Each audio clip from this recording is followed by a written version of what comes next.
الله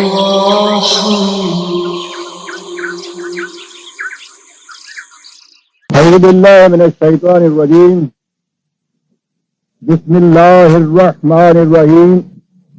عزیزان ایمان، آج نومبر 1968 کی 17 تاریخ ہے اور برس کا آغاز سورہ بقرہ کی 83ویں آیت سے ہوتا ہے 2/83. سلسلہ کلام یوں چلا آ رہا تھا کہ یہودیوں کے اس عقیدہ کو سامنے لایا گیا تھا جس کی روح سے وہ کہتے تھے کہ لن تمسنا النار الا ایاما معدودا، کہ اول تو ہم جہنم میں جائیں گے ہی نہیں، اور اگر ایسا ہی ہوا تو محض چند دن کے لیے جہنم میں رہنا ہوگا جب تک ہمارے شفاعت کرنے والے نہیں آئیں گے. بس جو ہی انہوں نے شفاعت کی ہم جنت میں چلے جائیں گے. اور کہا یہ گیا تھا کہ قل اتخذتم عند اللہ عہدا، ان سے پوچھو کہ کیا تم نے اس قسم کا کوئی عہد لے رکھا ہے خدا سے؟ اگر عہد لے رکھا ہے تو پھر واقعی وہ وعدہ خلافی نہیں کرے گا. لیکن بتاؤ تو صحیح کہ تم نے خدا سے کیا عہد لیا تھا، کیا معاہدہ کیا تھا خدا سے. اور اس کے بعد خود ہی آگے بتا دیا کہ عہد تو یہ تھا کہ وَإِذْ أَخَذْنَا مِيثَاقَ بَنِي إِسْرَائِيلَ، عہد یہ تھا کہ لا تعبدون الا اللہ، کہ تم خدا کے سوا کسی اور کی اطاعت اور معصومیت اختیار نہیں کرو گے. یہ تھا عہد. اور تفصیل اس اجمال کی یہ تھی اس کے ساتھ وَبِالْوَالِدَيْنِ إِحْسَانًا وَذِي الْقُرْبَى وَالْيَتَامَى وَالْمَسَاكِينِ وَقُولُوا لِلنَّاسِ حُسْنًا وَأَقِيمُوا الصَّلَاةَ وَآتُوا الزَّكَاةَ. اس معاہدہ میں آپ دیکھیے ابتدائی معاشرتی زندگی کی پہلے اقدار دی گئیں. بات شروع کی گھر سے. قرآن کے نظام کا انداز یہ ہے کہ وہ معاشرے کو چھوٹے چھوٹے یونٹس میں باندھتا ہے، مختصر سی یونٹس قائم کرتا ہے، وحدتیں قائم کرتا ہے. اور بہترین وحدت تو گھر ہوتا ہے. گھر سے ابتدا کرتا ہے. یہ ابتدا وہ کرتا ہے ایک ایسی چیز سے، اور ان چھوٹی چھوٹی سی باتوں سے ہی قرآن کا اعجاز سامنے آتا ہے. قرآن نے یہ کہیں تاکیداً نہیں کہا ماں باپ سے کہ تم بچوں کی پرورش کیا کرو. بچوں کی پرورش ہر حیوان کرتا ہے. یہ ایک انسٹنکٹ ہے، جبلی جذبہ ہے. ہر ماں بچے کی پرورش کرتی ہے. مامتا کا تقاضا ہوتا ہے جسے ہم کہتے ہیں. انسٹنکٹلی وہ ایسا کرتی ہے. کسی چڑیا کو یہ کہنے کی ضرورت نہیں پڑتی ہے کہ تم جاؤ اور دانہ دن کا اکٹھا کر کے بچے کو کھلاؤ. کسی بکری کی طرف رسول نہیں بھیجنا پڑتا یہ کہنے کے لیے کہ بچہ پیدا ہو تو اس کو دودھ پلایا کرو. وہ تو انتظام ایسا کر رکھا ہے فطرت نے کہ اس کے بغیر چارہ نہیں ہوتا. اور یہی وہ مامتا ہوتی ہے انسانی ماں کے سینے میں کہ جس کے لیے وہ خود سوچتے تکلیفیں برداشت کرتی ہے، بچے کی پرورش اور آسائش کا فکر کرتی ہے. اس کے لیے ضرورت نہیں تھی کہ تاکید کی جائے. لیکن آگے بڑھ کے آپ دیکھیے کوئی حیوان ایسا نہیں ہے کہ جب وہ ماں باپ کی پرورش کے دائرے سے باہر چلا جائے تو پھر کبھی وہ پہچان بھی سکے کہ میرے ماں اور باپ کون تھے. یہ چیز حیوانی جذبے کی نہیں ہے. بیل بچڑا ہے، بچہ ہے ماں باپ کا محتاج، بچڑا بڑا ہوا اس کو احساس بھی نہیں، اور جوان ہوا وہ ماں اس کی گائے بوڑھی ہو چکی ہو، بھوکی مر رہی ہو، اس کو اس کا احساس ہی نہیں ہوتا، اس کو اس کا علم ہی نہیں ہوتا کہ یہ میری ماں تھی۔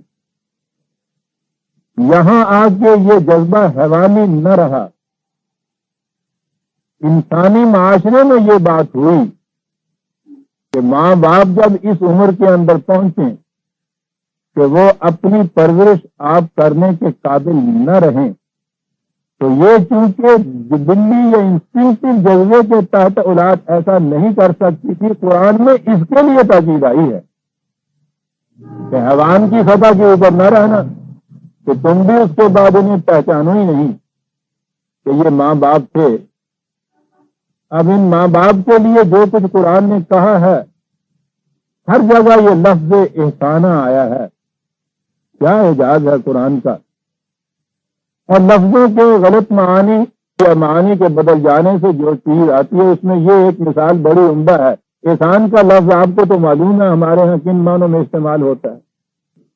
یوں ہی آپ نے کسی کی مدد کی اور اسے کیا آپ نے زیر بار احسان، یعنی اصطلاح ہے ہمارے ہاں کی زیر بار احسان، احسان کے بوجھ کے نیچے، یہ ہے نا لفظی ترجمہ اس کا، اصطلاح کا زیر بار احسان۔ کبھی ہم سوچتے بھی نہیں یہ کہتے وقت کہ ہم کیا رہے ہیں، احسان کے بوجھ کے نیچے دبا ہوا ہے۔ اب ہر جائز و ناجائز جاؤ اور بے جا معاملے کے اندر یہ احسان کرنے والا اس سے یہ توقع رکھتا ہے کہ وہ اس کی ہر بات کو مانے، اور جو ہی کسی بات میں اس نے اپنی مرضی سے کچھ فیصلہ کرنا چاہا، ان کی نہیں مانی، دہائی مل جاتی ہے معاشرے میں، احسان فراموش، موسم کش، طوطا چشم، کیفیت ان کی دیکھی۔ کل یہ بھیک مانگتا ہوا ہمارے پاس آیا تھا، روتا ہوا، گڑگڑاتا ہوا، اس وقت یہ کیفیت تھی ان کی۔ ایسے وقت میں ان کے ساتھ ہم نے احسان کیا، اور آج یہ آنکھیں دکھا رہا ہے، کہتا ہے کہ نہیں صاحب ووٹ تو میں اسی کو دوں گا جسے میں سمجھتا ہوں کہ ووٹ کے قابل ہے۔ جی ہاں ٹھیک ہے بھائی، ماتھے پہ آنکھیں رکھ لیجیے۔ یہ دوسرا بھی کہتا ہے میاں زمانہ ہی ایسا آ گیا ہے، کوئی کسی کے احسان کو جانتا پہچانتا ہے؟ یعنی آپ نے جو آپ کو جو ضرورت کے وقت میں اس محتاجی کے زمانے میں کچھ انہوں نے مدد کی، تو اب ہمیشہ کے لیے آپ ان کے غلام بے نام بن گئے، ہر بات ان کی مانتے چلے جائیے، کیونکہ آپ ان کے زیر بار احسان ہیں، اور احسان کا بدلہ احسان یہ آپ کے ہاں مشہور ہے۔ اب احسان کا بدلہ آپ احسان کس طرح اس پہ کریں؟ اسی صورت میں ہو سکتا ہے نا کہ وہ اسی صورت میں کہیں محتاج ہو، تکلیف میں پھنسے، مصیبت میں آئے، پھر وہ آپ کے پاس آئے گڑگڑاتا ہوا، پھر آپ اس کے اوپر وہ احسان کریں، احسان کا بدلہ چکایا جائے۔ تو اب ساری عمر آپ کی دعا یہ ہونی چاہیے کہ یا اللہ اسے بھی اسی طرح سے محتاج کر، تاکہ یہ بھی میرے پاس گر گڑائے، احسان کا بدلہ تو چکا سکوں کسی طرح سے۔ اور سمجھ اس کے لیے پھر قرآن کی اللہ لسان، چل بھائی اتنا بولا اور سمجھ لیا۔ آپ غور کیجئے کہ معاشرے میں اگر کیفیت یہ ہو کہ کسی ضرورت مند کی کسی وقت آپ نے مدد کی اور وہ آپ کا ہمیشہ کے لیے محکوم ہو گیا، محتاج تھے ایک وقت میں، محکوم ہو گیا ابدی طور پر اب، اور اس سے اب زیر بار احسانیت سے آپ چھوٹ نہیں سکتے تا وقت کہ وہ اسی قسم کی مصیبت میں نہ پھنسے، اور پھر آپ اسی قسم کا اس پہ احسان کریں تو یوں بدلہ چھوٹ سکتا ہے۔ ذرا تصور میں لائیے ایسے معاشرے کو، تصور میں کیا لانا ہے، ہمارا اپنا معاشرہ ایسا ہے، عذاب میں پھنس جاتا ہے وہ شخص جس کی کبھی کسی نے مدد کی ہو۔ اور اگر معاملہ ہو یہ والدین پہ، وبالوالدین احسانا، تو اب ان بوڑھوں پہ بیچاروں پہ جو آپ نے احسان رکھا وہ ہو گئے زیر بار احسان۔ اب اس کے بعد اب ہر چیز آپ کی ماننی پڑے گی انہیں، اور وہ ہیں ایسی شکل میں کہ ہر نیا چڑھتا ہوا دن پہلے سے زیادہ ان کو کمزور کیے چلا جا رہا ہے۔ ان کو تو ہر روز آپ کے احسان کی ضرورت ہے، اور وہ تو آپ کو احسان کا بدلہ چکا نہیں سکتے، تو کہا یہ کہ صاحب انہوں نے جو تم پر بچپن میں احسان کیا تھا اب یہ اس کا بدلہ چکایا جا رہا ہے۔ ایک لفظ احسان کے غلط مفہوم میں آپ دیکھتے ہیں کہاں سے کہاں یہ بات پہنچا دی۔ حالانکہ یہ چیز پہلے بھی آ چکی ہے، میں کئی دفعہ عرض کر چکا ہوں، یہ تو مادہ اس کا حسن ہے، اور سین اور نون، اور اس کے بنیادی معنی ہوتے ہیں توازن کا برقرار رکھ دینا، پرپورشن کا صحیح کر دینا، اور حسن تو نام ہی صحیح پرپورشن کا ہوتا ہے۔ ذرا سی کہیں پرپورشن بگڑی ہوئی ہو، حسین سے حسین تر چہرے میں ذرا سی آنکھ کی سیاہی انچ کا 100واں حصہ بھی اگر اپنے اس صحیح مقام سے ذرا ادھر ادھر ہٹ گیا ہو، آپ دیکھتے ہیں کہ کس طرح سے سارا حسن جو ہے اس کا حلیہ بگڑ جاتا ہے۔ احسان کے معنی ہوتے ہیں حسن کو برقرار کر دینا، کسی کے بگڑے ہوئے توازن کو درست کر دینا۔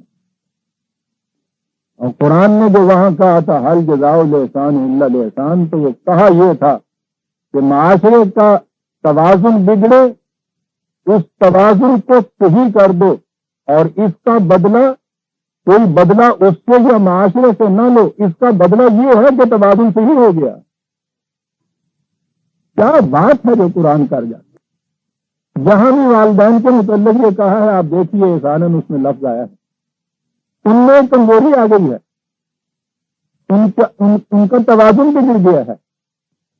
اب جتنی ان میں وہ کمزوری آئی ہوئی ہے اتنے حصے تک آپ اسے درست کر دیجئے، توازن صحیح ہو گیا، اس کا نام احسان ہے۔ اگر ان کا توازن نہیں بگڑا ہوا تو پھر تو وہ ضرورت ہی نہیں ہے ان کے لیے کچھ کرنے کی۔ یہ نہیں ہے کہ وہ ہر ماں باپ جو ہے وہ مستغنی کیوں نہ ہو کسی کی ضرورت سے۔ آپ کو تو اب تو یہ معلوم ہے نا کہ وہ تو لڑنے کے بیٹھ جاتے ہیں، اتنا نہیں پڑھایا کرایا اینا کی چیز کا بورڈ ہوں بورڈ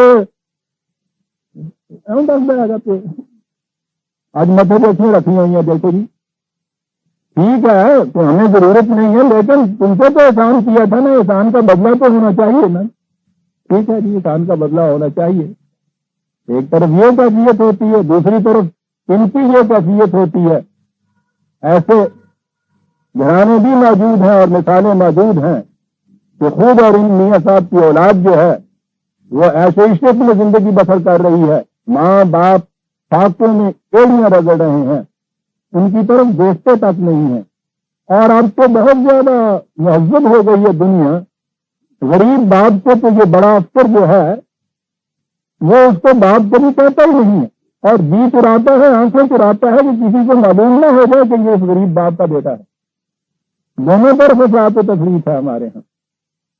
قرآن نے ایک لفظ کہہ دیا کہ اگر وہاں کہیں ان کے کوئی کمی واقع ہو گئی ہے، توازن بگڑ رہا ہے، اسے درست کرو۔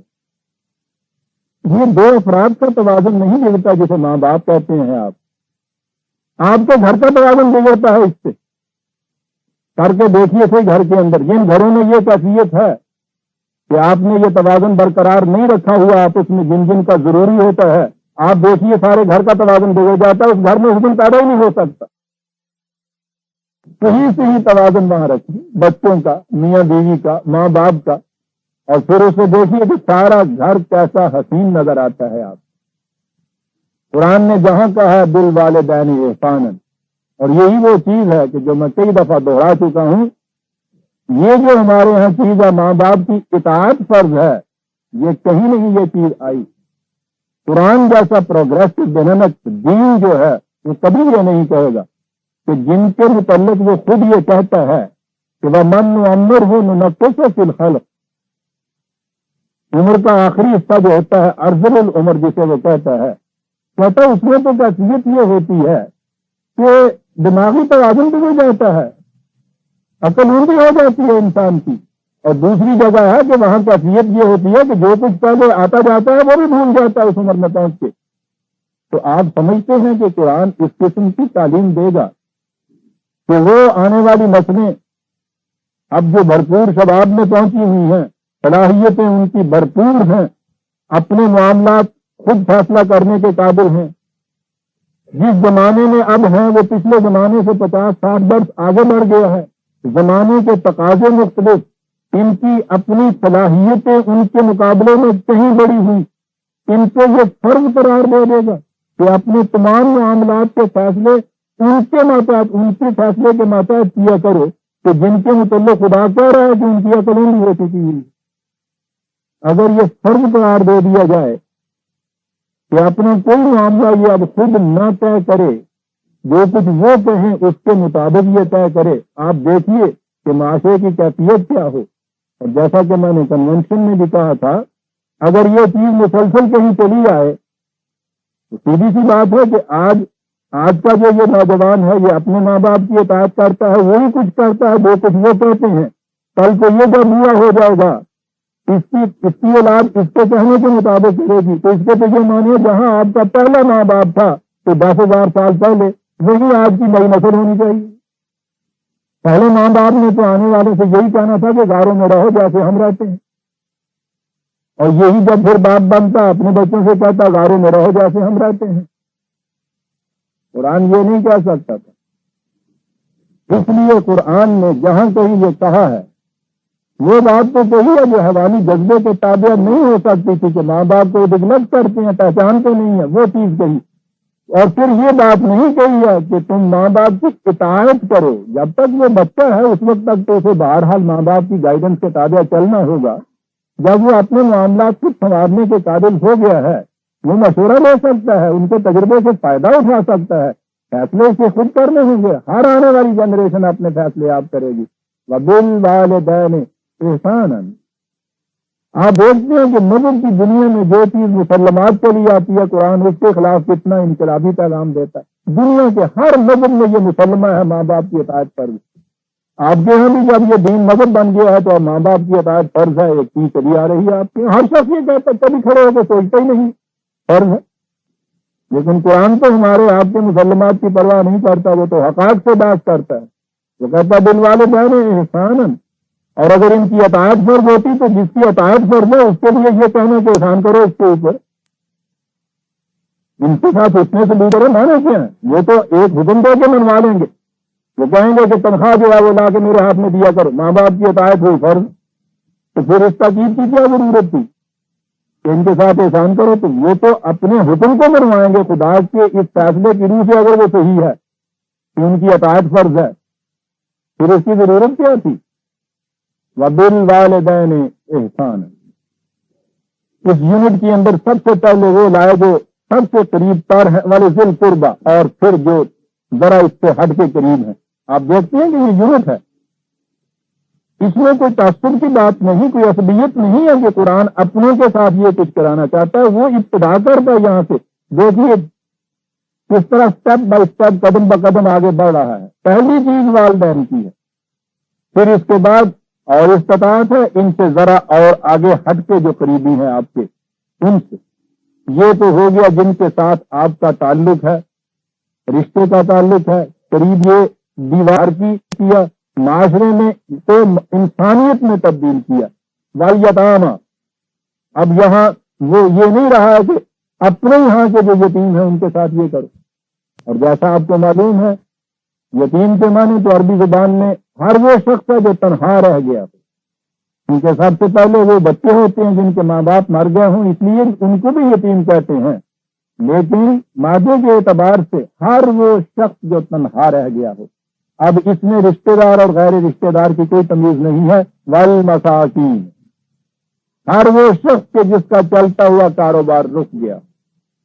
کہا کہ تمہارے ساتھ تو خدا کا وعدہ، تو تم نے خدا کے ساتھ تو یہ وعدہ کیا تھا، یہ تو نہیں تھا کہ تم جو جی میں آئے کرتے جاؤ، چند دن کے لیے تم جہنم میں رہو گے، اتنے میں آ جائیں گے سفارشی اور وہ آ کے تمہیں چھڑا لیں گے. معلوم نہیں وہ بعد میں کیوں آئیں گے، ساتھ کیوں نہیں آئے؟ تو گڈیوں پر چڑھ گئے سن. وَقُولُوا لِلنَّاسِ حُسْنًا، پھر یہ وعدہ لیا تھا. اب انسانیت آ رہی. آپ دیکھتے ہیں کس طرح سے یوں بڑھ رہا ہے قرآن. اب الناس آ رہا ہے اس کے اندر، پوری انسانیت اس کے اندر آ گئی ہے. پولی کے معنی یہی نہیں ہے کہ بات ان سے کرو حسن کارانہ انداز سے. بات کرنے کی صرف یہ نہیں ہوتی، یہ جو لفظ ہے قالا بھی بڑے وسیع المانی چیز ہے یہ عربی زبان کے اندر۔ ہر معاملہ جو کرو کسی کے ساتھ حسن کارانہ انداز سے یہ چیزیں کرو، انسانیت کے ساتھ اب یہ معاملے آ گئے ہیں۔ نظام قائم کرو، وہی اقیم الصلاۃ و آتوا الزکوٰۃ، وہی دو بنیادی چیزیں جو ہیں دین کی، اقامت الصلاۃ اور ایتاء زکوٰۃ۔ ایسا معاشرہ جس میں افراد معاشرہ قرآن کے قوانین کے پیچھے پیچھے چلتے جائیں اور مقصود اس سے ہو نو انسانی کو سامان نشو و نما دیں۔ کہا تم سے یہ وعدہ لیا گیا، تم نے یہ اقرار کیا تھا خدا سے، اب یہ اقرار تم پورا کرو، اس کے بعد دیکھو کیسے جنت میں جاتے۔ ثم توليتم الا قليلا منكم وانتم معرضون، اقرار کرنے کے بعد تم میں سے بجز استثناء چند کے سب پھر گئے اس سے، کسی کو یاد ہی نہیں تم میں سے رہا کہ یہ وعدہ کیا تھا تم نے خدا سے۔ یاد رہا تو یہ رہا کہ خدا نے کہا تھا ہم تمہیں جنت میں بھیج دیں گے، یہ بات تو یاد رہی۔ یہ یاد رہا کہ وہ شفیع المذنبین آئیں گے، شفاعت کر کے تمہیں جنت میں پہنچا دیں گے، یہ تو تمہیں یاد رہا۔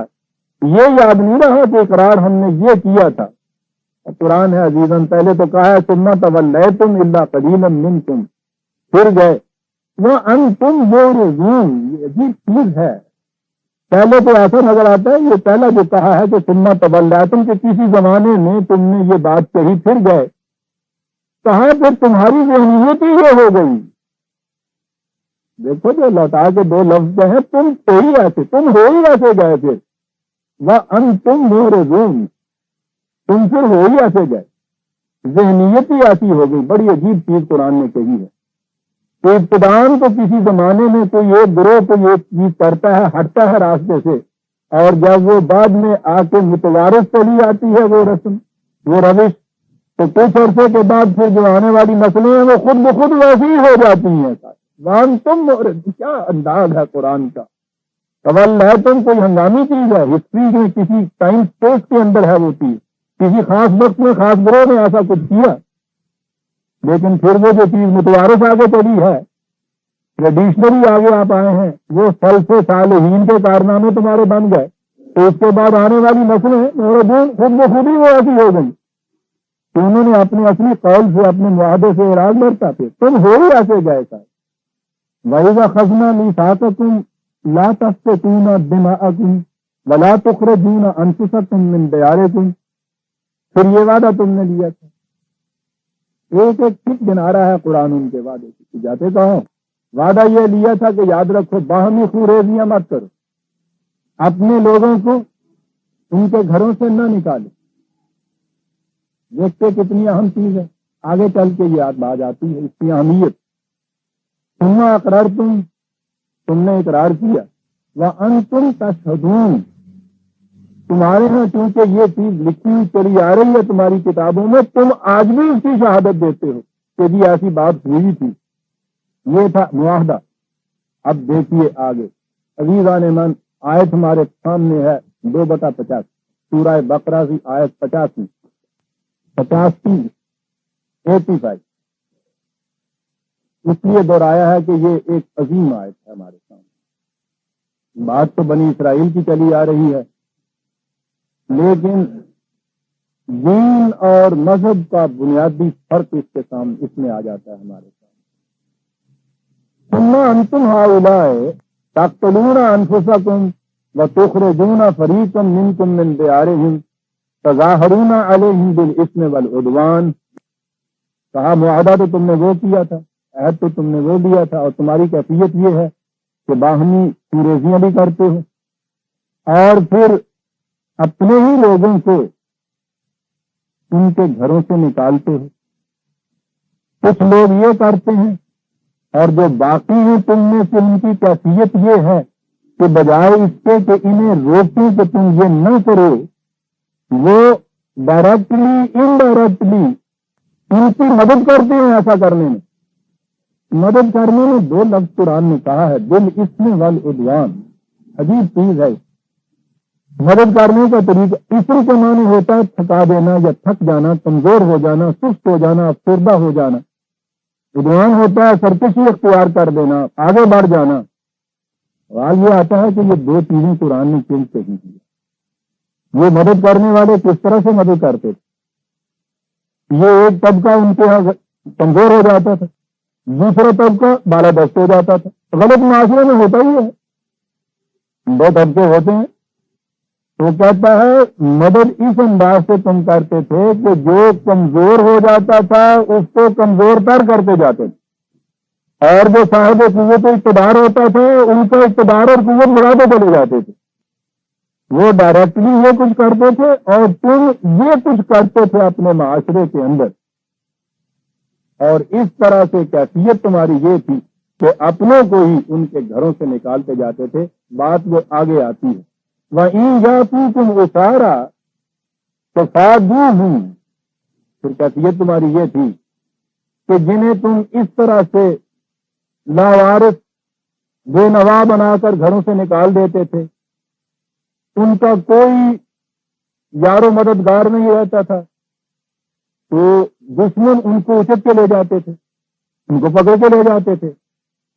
جب انہیں وہ پکڑ کے لے جاتے تھے تو پھر تم بیٹھتے تھے یہ کہنے کے لیے کہ صاحب قیدیوں کو قید سے چھڑانا بڑا نیک کام ہے، یہ پن کی بات، نیکی کی بات۔ پھر تم آپس میں چندہ کرتے تھے، چندہ کر کے ان کا یرغمال کے پیسے ان کو دے کے دشمنوں کو فدیہ ان کا دے کے ان کو چھڑا کے لائے، اور پھر بہت خوش ہوتے تھے کہ ہم نے بڑا نیکی کا کام کیا۔ وَهُوَ مُحَرَّمٌ عَلَيْكُمْ إِخْرَاجُهُمْ، اور یہ نہیں سمجھتے تھے کہ ان کا گھروں سے نکالنا ابتدائی چیز تھی، وہی حرام تھا تمہارے اوپر۔ ادھر سے یہ کچھ کرتے چلے جاتے تھے اور پھر اس کے بعد بیٹھ کے آپس میں خیرات کے پیسے اکٹھے کر کے چندہ اکٹھا کر کے ان کا وہاں فدیہ دے کے ان کو چھڑا کے لا کے پھر بڑے مطمئن ہوتے تھے، بڑا ہم نے کار خیر کیا، نیکی کا کام کیا، خوش ہو کے آ رہے ہیں گھر کے اندر۔ ایک لفظ ہے اس میں، یہ نہیں سوچتے تھے کہ وہ جو ابتدان تم نے جو کیا ہے جس کی وجہ سے یہ ایسے ہو گئے ہوئے تھے وہ بجائے خیش تمہارے اوپر حرام تھا ایسا کرنا۔ بات میں ابھی سمجھاتا ہوں کہ بنی اسرائیل کی داستان بیان نہیں ہو رہی، پوری دنیا کی ایک روش بیان ہو رہی ہے، دین اور مذہب کا فرق بیان ہو رہا ہے۔ بات کیا ہوئی؟ مذہب کی دنیا میں خیرات سب سے بڑا نیکی کا کام سمجھا جاتا ہے، مسلمہ ہے مذہب کی دنیا کی۔ کبھی آپ نے سوچا بھی کہ خیرات کی ضرورت کیوں پڑتی ہے؟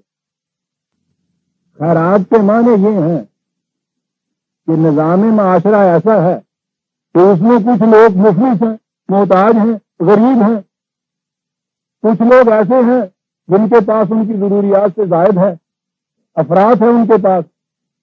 یہ طبقہ ہے، یہ خیرات دیتا ہے نا انہیں کہ جو مفلس اور محتاج ہیں۔ یہی صورت ہے نا خیرات کی۔ معاشرے کے اندر اگر یہ محتاج طبقہ نہ ہو تو اس کی ضرورت نہیں پڑتی۔ معاشرے میں اگر کسی کے پاس فاضلہ نہ ہو تو وہ دینے والا ہی نہیں ہوتا۔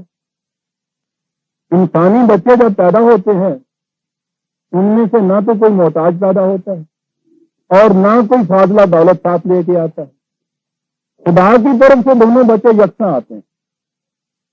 یہ جو آپ کے یہاں معاشرے میں تقسیم ہوئی تو کچھ محتاج ہو گئے اور کچھ ایسے ہیں جن کے پاس زیادہ ہے، یہ آپ کے معاشرے کی تقسیم ہے۔ آپ کے معاشرتی نظام میں پہلے یہ صورت پیدا کی کہ کچھ لوگ محتاج کر دیے۔ یہ جو ہم کہتے ہیں کہ یہ زیادہ امیر ہو گئے، یہ کہیں آسٹریلیا سے روپیہ نہیں لاتے جا کر، یہ آپ ہی کے معاشرے کی جو دولت ہے اس کی تقسیم اس طرح سے کی جاتی ہے کہ کچھ ایسے لوگ ہیں جن کے پاس زیادہ سے زیادہ آتا چلا جائے۔ یہ کہاں سے آتا جاتا ہے؟ انہیں کے یہاں سے جن کو آپ غریب کرتے چلے جاتے ہیں، اور کہاں سے آتا ہے؟ یہ جن کے پاس زیادہ ہوتا ہے اپنے کام میں بناتا ہے ہم نے، یہ کہاں سے آتا ہے؟ یہ دولت کی غلط تقسیم ہے۔ یہ ساری دولت اسی معاشرے کے اندر سے پھیلی ہوئی، اس میں سے کچھ لوگوں نے ایسی کاریگری کی، نظام معاشرہ ایسا آپ نے بنایا، اور پھر اس نظام معاشرہ کو ایک دو چیز یہ تھی کہ کسی ڈاکو نے کسی کے یہاں سے روپیہ چھین لیا اور وہ لے گیا، آپ کے معاشرے نے اسے جرم قرار دیا، اس کا وہ روپیہ چھین کے لے گیا ہے۔ لیکن بیسوں ایسی چیزیں آپ کے یہاں ہیں جو دوسروں کا روپیہ چھین کے لے جاتے ہیں اور وہ جرم نہیں قرار پاتا۔ کیا معنی جرم نہیں قرار پاتا؟ آپ کے ہاں بیٹھ کے لوگوں نے ایک قانون بنا دیا کہ یہ جرم نہیں ہے، یعنی وہی چیز جو دوسرے کے ہاں کا روپیہ خود کھینچ کے لے جانا تھا، اس کی ایک نوعیت تو جرم تھی جسے آپ نے بازا کہا، 20 نوعیتیں اس کی اس قسم کی ہیں کہ جسے آپ نے جرم نہیں قرار، کس نے نہیں جرم قرار دیا؟ آپ نے بیٹھ کے قانون بنا دیا، خود ہی تو قانون آپ بنا رہے ہیں، اور یہ قانون کبھی ان سے نہیں بنتا جن کا روپیہ چھن کے جا رہا ہوتا ہے۔ قانون بنانے والے وہ ہوتے ہیں جن کے ہاں جا رہا ہوتا ہے۔ تو انہوں نے کیا کیا؟ اپنے آپ کو ڈاکوؤں کے گروہ سے نکالنے کے لیے لفظی طور پر، قانونی طور پر تو کہہ دیا کہ یہ جرم نہیں ہے۔ اب معاشرہ جو ہے اس کے اندر غلط تقسیم ہو گئی، ان کے ہاں کا روپیہ سمٹ کے ان کے یہاں چلا آ رہا ہے، یہ محتاج ہو گئے۔ ایک فیکٹری کے اندر 1000 مزدور آپ نے لگا لیے، ایک مزدور شام کو اتنی چیز بنا دیتا ہے کہ جس کی قیمت 10 روپے مل جاتی ہے، آپ عدل قانون، عدل انصاف 3 روپے سے دیتے ہیں، اس لیے کہ یہ ویجز مقرر کی ہوئی ہیں، آسمان سے مقرر ہوئی تھی۔ وہ کہتے ہیں کہ صاحب یہ باہمی رضامندی ہے کہ 3 روپے روز کے اوپر مزدور آتا ہے، ہم زبردستی کو نہیں لاتے۔ پہلے قرآن کہتا ہے ان کو گھروں سے نکال دیتے ہو، پہلے ان کو اس حالت میں پہنچا دیتے ہو کہ ان کے اور ان کے بچوں کے پاس دوپہر کی روٹی نہیں ہوتی۔ تم 3 کہتے ہو، وہ بیچارہ تو 2 پہ بھی آنے کو تیار ہو۔ پنجابی کا محاورہ ساڈے آنا ہوں، بس 5 دن بگاڑیا رات دیا بھوکیاں نے، بڑی عجیب چیز ہے عزیزاں نے، 4 رات دے بھوکے بگاڑ دے ہیں۔ پہلے تم یہ کیفیت معاشرے میں پیدا کر دیتے ہو کہ یہ رات کے بھوکے صبح مارکیٹ میں بیٹھے ہوئے انتظار کر رہے ہیں کہ کوئی آتا ہے مزدوری پہ لے جانے والا، پھر تم اسے 3 روپے آفر کرتے ہو، لپک کے جائے گا۔ کہتے یہ ہو کہ یہ باہمی رضامندی سے ایسا ہوا ہے، اسے 3 دیتے ہو، اس کی کمائی میں سے 7 روپے لے جاتے، پھر اس کے بعد آپ کے یہاں خیرات ہوتی، سردی آ گئی ہے جی، غریب ہیں، ان کے یہاں کچھ نہیں ہے، کوئی تھوڑا سا بونس کا پیسہ ان کو دے دیجیے جی، گرم کپڑے بنا دیجیے۔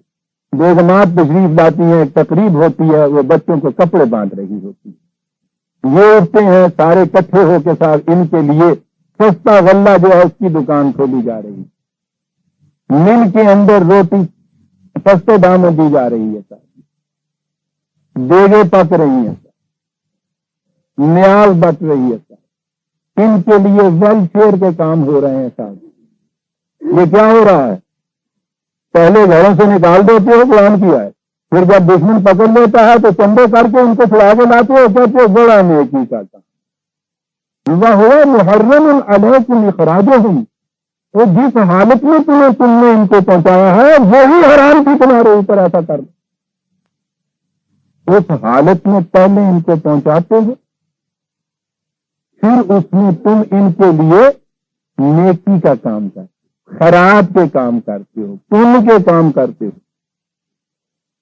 اور یہ چیز چھوٹے سے معاشرے کی بات نہیں ہے، آج دنیا اونچے سے اونچے معاشرے میں جہاں پہنچی ہے اسے ویلفیئر اسٹیٹ کہا جاتا ہے۔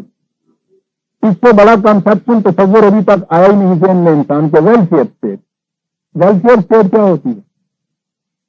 وہاں وہ اسٹیٹ جو ہے غریبوں کی، محتاجوں کی، مفلسوں کی، بوڑھوں کی مدد کرتی ہے۔ ارے بات تو وہی ہے، وہی خیرات کا تصور، چیریٹی کے لیے ویلفیئر لفظ آپ نے سبسٹیٹیوٹ کر لیا، سمجھ لیا کہ بات بدل گئی۔ وہاں بھی وہی 2 طبقے ہیں، یہ جو طبقہ جسے آپ کہتے ہیں محتاج ہو گیا ہے، میں پھر پوچھتا ہوں یہ قرآن کی الفاظ میں، کیا یہ پیدائش کے وقت یہ 2 بچے جو تھے یہ تقسیم اپنے ماتھے پہ لکھا کے لائے ہوئے تھے کہ یہ محتاج ہے اور یہ امیر ہے؟ کس نے بنایا ہے یہ ان کو؟ کہ کس نے تقسیم کی ہے ان کی؟ تمہارے معاشرے کے نظام میں یہ تقسیم کی ہے؟ کہتا پہلے یہ معاشرے میں تقسیم کر لیتے ہیں کہ دولت سمٹ کے چند افراد کے ہاں آتی چلی جائے اور یہ پورا طبقہ جو ہے مفلس اور محتاج ہوتا چلا جائے.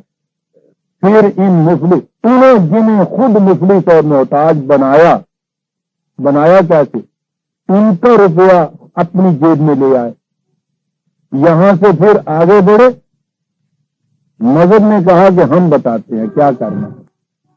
یہ جتنا چھین کے لے آئے ہو نا اس میں سے 2.5% دے دیا کرو. پہلے ان سے یہ لے آیا کرو پھر اس کے بعد اس میں سے 2.5% ان کو دے دیا کرو. فری و خدا بندی طے ہو. کیا ہوگا جی؟ یہ باقی سارا مال جو ہے سیدھے نادر کی طرح حلال طیب ہو جائے گا. وَهُوَ مُحَرَّمٌ عَلَيْكُمْ إِخْرَاجُهُ. تو یہ روپیہ ان کی جیب سے نکالنا حرام تھا تمہارے لیے. تو عزیزان من سوچیے کہ قرآن کتنی عظیم بات یہ کہہ گیا. جیسا کہ میں نے عرض کیا ہے یہ کوئی تاریخ کی داستانیں بیان نہیں ہو رہی. یہ عہد گزشتہ کے اقوام کے معائب اور زمان نہیں گنائے جا رہے. یہ غلط نظام زندگی جو ہے اس کی تشریح کی جا رہی ہے. پہلے کسی کو اس حالت میں پہنچا دینا کہ وہ مدد کا محتاج ہو جائے اور پھر اس کی مدد کر کے اپنے ایگو کو سیٹسفائی کر لینا. پہلی بات تو یہ پوچھئے نہیں خیرات دینے والے کا نفس جو ہے کتنا موٹا ہوتا ہے. وہ جو دیگ پکا کے بانٹ رہا ہوتا ہے کبھی اس بانٹنے والے کے انداز کو دیکھا کیجیے, اس لینے والے کو دیکھا کیجیے وہ جو وہاں بیٹھا ہوا ہوتا ہے, اور اس دینے والے کو دیکھا کیجیے جو وہاں چل پھر کے بانٹ رہا ہوتا ہے. بظاہر اس کے چہرے کے اوپر کچھ مسکراہٹ ہوتی ہے جیسے بڑی خوشی خوشی یہ کر رہا ہوتا ہے. پوچھئے نہیں اندر سے اس کے چلنے کا انداز آپ کو بتا رہا ہوتا ہے کہ اتنا اپنے آپ کو کتنا خدا سمجھ رہا ہے. یہ شخص کر کیا رہا ہے؟ کر یہ رہا ہے یہ ڈاکو کہ جن کی جیب سے 7 روپے نکالے تھے اس میں سے 7 پیسے ان کو دے رہا ہے. لینے والا یہ سمجھ رہا ہے کہ 7 پتہ نہیں. ان داتا اللہ پروردگار ہے یہ کچھ دے رہا ہے. مانگنے والا جب آپ کو مانگتا ہے تو پوچھئے نہیں کہ اس کے اپنے آپ کو کیا کہہ کے مانگتا. پھر سوچ لیجیے گا کہ خدا کے یہاں سے یہ دونوں بچے یکساں چیز لے کے آئے تھے. یہ جو اس پوزیشن میں پہنچا ہوا اس وقت تمہارے لیے روٹی کا محتاج ہے تمہارے اپنے نظام کا بنایا ہوا. یہ جو تمہارے پاس اتنا کچھ جمع ہو گیا ہوا ہے تمہارے اس نظام کی وجہ سے ہو گیا ہوا ہے. خدا نے تمہارے ساتھ ایک بچے کے ساتھ تو ٹوٹلی یا باندھ کے زیور کی یا بیچ نہیں دے گی. وَهُوَ مُحَرَّمٌ عَلَيْكُمْ إِخْرَاجُهُ. انہیں اس حالت میں پہنچانا بھی تھا وہ ہے سب سے بڑا جرم. اس جرم کو تمہاری نگاہ نہیں. چند پیسے خراج کے چند پیسے زکات کے نکالنے کے بعد تم کہہ رہے ہو کہ صاحب ہم نے بہت بڑا کارنامہ کیا. یعنی وہ جرم جو تھا مُحَرَّمٌ عَلَيْكُمْ إِخْرَاجُهُ اس کا کفارہ ادا کیا تم نے. کفارہ اس طرح سے ادا ہو جاتا ہے. مذہب کی دنیا یہ کرتی. مذہب کی دنیا کو نظام سے واسطہ نہیں ہوتا. مذہب کی دنیا انفرادی نیکیوں کو دیتی. معاشرے کا نظام کس قسم کا ہے؟ یہ دنیا داری کا قصہ ہے. یہ حکومت کا کام ہے, مملکت کا کام ہے. دولت کا کام کیا ہے؟ لوگوں کو خیرات پیش کرنا, نیکیوں کی تلقین کر, غریبوں کی مدد کیا کرو, بھوکوں کو کھانا کھلایا کرو, قبیلے لگا دیا کرو, دیگیں پکا دیا کرو. مذہب ہمیشہ یہ کہتا چلا جاتا. آپ دیکھتے ہیں مذہب کی تلقین ہمیشہ خراب کی ہوتی ہے. مذہب اپنے واسطہ بھی رکھتا ہے اس نظام سے جس کے اندر انسانیت محتاج ہوتی چلی جاتی ہے. دین خیرات کی تلقین کرنے کے لیے نہیں آتا. دین وہ نظام متشکل کرتا ہے جس میں کوئی فرد دوسرے کی خیرات کا محتاج ہی نہیں ہوتا. وہ انہیں پہلے گھروں سے نکالتا ہی نہیں ہے جن کو چھڑانے کے لیے پھر تم خیرات کے پیسے جمع کرتے ہو. مگر ان نیکیوں کا ثواب جو ہے وہ ایک بینک کی کتاب میں جو کریڈٹ اور ڈیبٹ ہوتی ہے نا اس میں جمع کرتا چلا جاتا ہے. اس خیرات کا اتنا ثواب, اس خیرات کا اتنا ثواب.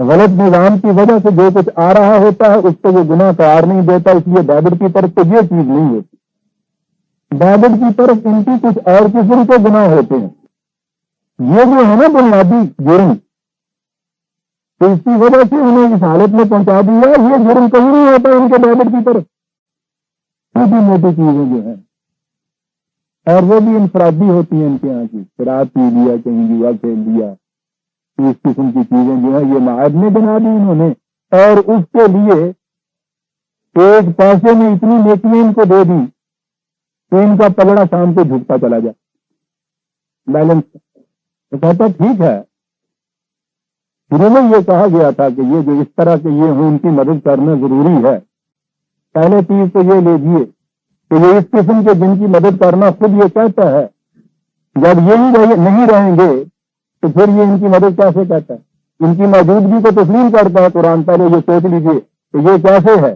یہ کہا جاتا ہے کہ سب قرآن میں بھی تو ان چیزوں کی تلقین ہے، یہ ابھی ابھی اس آیت کے اندر یہ چیز آئی ہے کہ یتیم کو مساکین کو یہ دیا کیجیے، سن لیجیے، پہلے تو یہ ہے کہ جب بھی دین اپنا آغاز کرتا ہے کسی معاشرے سے، اس معاشرے میں حالت یہ موجود ہوتی ہے، وہ ایک دن کے اندر اپنا نظام متشکل نہیں کر سکتا، اسے ایک وقت لگتا ہے اپنے آخری نظام تک، آئیڈیل تک جانے کے لیے۔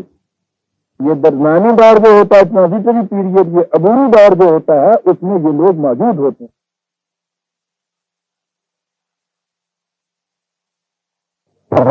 کہ جن کے پاس زیادہ ہے ان سے کم ہوتا چلا جائے، جن کے پاس نہیں ہے ان کے پاس آتا چلا جائے۔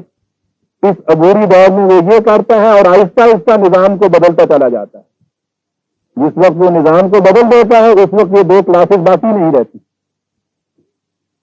طبقات کی تقسیم نہیں ہوتی اس معاشرے کے اندر، اور یا اپنے معاشرے سے باہر جو باقی دنیا ہوتی ہے اس میں تو ابھی یہی چیز ہوتی ہے، وہ اپنی اس امداد کو اپنے معاشرے کے افراد تک ہی محدود نہیں رکھتا، کوشش تو اس کی یہی ہوتی ہے کہ اپنے معاشرے سے باہر بھی یہ نظام جو ہے اس کو متشکل کرے، لیکن یہ تو ممکن نہیں ہوتا، یا کم از کم سہل نہیں ہوتا۔ یہ اپنے معاشرے سے باہر جو لوگ اس قسم کے ہیں یہ ان کی بھی مدد کرتا ہے، لیکن دین کا معاشرہ وہ ہوتا ہے جس میں طبقات کی یہ تقسیم باقی ہی نہیں رہتی، اس میں سوال ہی یہ نہیں پیدا ہوتا کہ کوئی محتاج ہے اور کوئی توانگر ہے، توانگر جو ہے وہ محتاج کی مدد کرتا ہے۔ اس معاشرے کے اندر نظام ایسا ہوتا ہے، دولت کی تقسیم ایسی ہوتی ہے کہ اس میں نہ کوئی مفلس اور محتاج ہوتا ہے، نہ کوئی اتنا توانگر ہوتا ہے کہ اس کے پاس ضروریات سے اتنا زیادہ بچا ہوا ہو، یا سدونہ کا ماذا جن سے کون کو للاف ہوا۔ پوچھتے ہیں کہ اس آئیڈیل نظام کے اندر جن کے پاس زائد ہے انہیں کتنا دوسروں کو دے دینا ہوگا، کہا کہ جتنا ان کی ضرورت سے فارغ ہے سب دوسروں کے لیے دے دینا ہوگا۔ طبقات آپ دیکھتے ہیں کس طرح سے مٹ کے لیول ہو جاتا ہے پانی۔ مذہب کی دنیا میں یہ دو چیزیں ہیں، مذہب کی دنیا میں جب ان سے یہ کہا جائے کہ بھائی یہ کچھ جو تم کرتے ہو یہ کیوں کرتے ہو، تو کہا یہ جاتا ہے کہ ٹھیک ہے جی، لیکن اب سوچیے نا کہ ان سارے ضابطۂ اخلاق کے اوپر کون عمل کر سکتا ہے، جتنا کسی سے کچھ ہو سکے کر لینا چاہیے، یہ بھی مسلمہ ہے آپ کے یہاں، جتنا کسی سے ہو سکے کر لینا چاہیے۔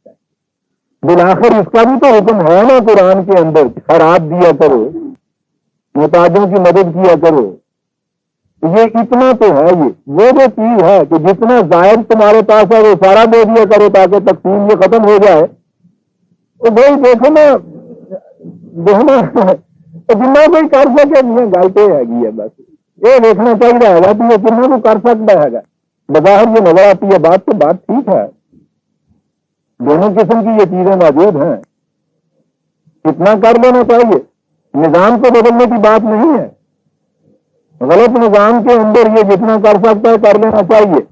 سنیے عزیزان من قرآن کیا کہتا ہے، نظر میں تو یہ ہے نا کہ یہ جتنا کچھ کر رہا ہے اس کا تو اس کو بہرحال ثواب مل جاتا ہے، یہ تو کچھ کیا نا اس نے، نیکی کے پلڑے میں کچھ آ گئی نا بات اس سے، یہ بابر قرابت والی بات ہوتی چلی جا رہی ہے نا. یہ کانسیپٹ مذہب کا ہے. سنیے قرآن باقی آیت کیا ہے جو میں نے کہا تھا کہ عظیم چیز ہے.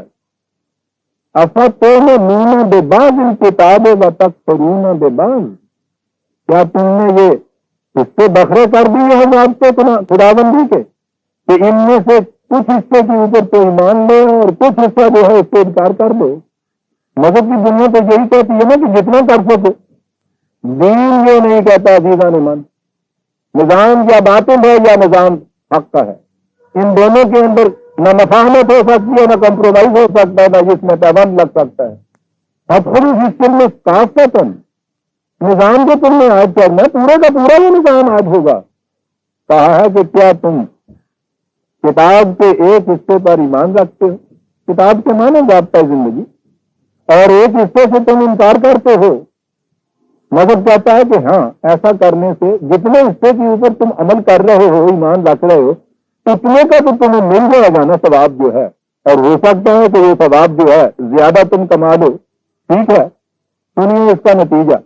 پھر سن لیجیے کہ قرآن نے اس کو تسلیم کیا کہ ایک حصے کے اوپر ایمان رکھ کے اس کے مطابق تو عمل کیا جاتا ہے.